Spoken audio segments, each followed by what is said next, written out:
కాకినాడ జిల్లాలో ఏఈ నూకరాజు కుటుంబ ఆత్మహత్య ఘటనపైన పోలీసులు దర్యాప్తును ముమ్మరం చేశారు. 2 సూసైడ్ నోట్ల ఆధారంగా కేసు నమోదు చేసి పలు కోణాల్లో విచారణ చేపట్టినట్లుగా కాకినాడ ఎస్పీ బిందు మాధవ్ తెలిపారు. నిందితుడు సాదిక్ను కోర్టులో హాజరుపరిచి రిమాండ్కు తరలించనున్నట్లుగా వెల్లడించారు.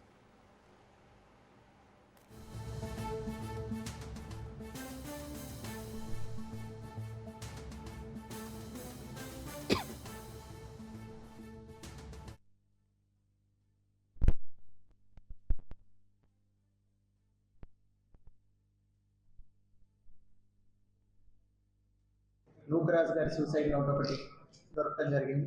దాని ఆధారంగా రాజమండ్రిలో అబేట్మెంట్ సూసైడ్ కేసు రిజిస్టర్ చేశారు. ఆ తర్వాత నూకరాజు గారి డాటర్ ఎవరైతే ఉన్నారో సౌజన్య గారు, ఆమె ఇంకొక సూసైడ్ నోట్ రాయటం జరిగింది.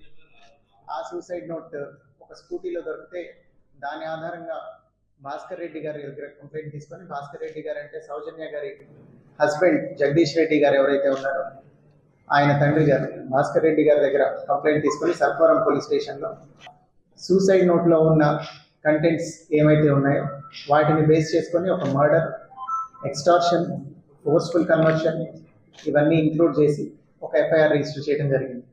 ఈ ఎఫ్ఐఆర్ రిజిస్టర్ చేసిన తర్వాత ముందు సూసైడ్ నోట్లో ఎవరైతే సాదిక్ ఖాన్ రెస్పాన్సిబుల్ అని రాశారో ఈ సూసైడ్ నోట్లో కూడా సౌజన్య గారు రాసి సర్పవరంలో ఏ కేసు అయితే రిజిస్టర్ అయిందో దానికి లింక్డ్ సూసైడ్ నోట్లో కూడా ఈ సాదిక్ ఖాన్ అనే అతనే కారణమని రాసుండటంతో అతన్ని ముద్దాయిగా చేర్చి అతని కోసం వెతకడం మొదలుపెట్టాము.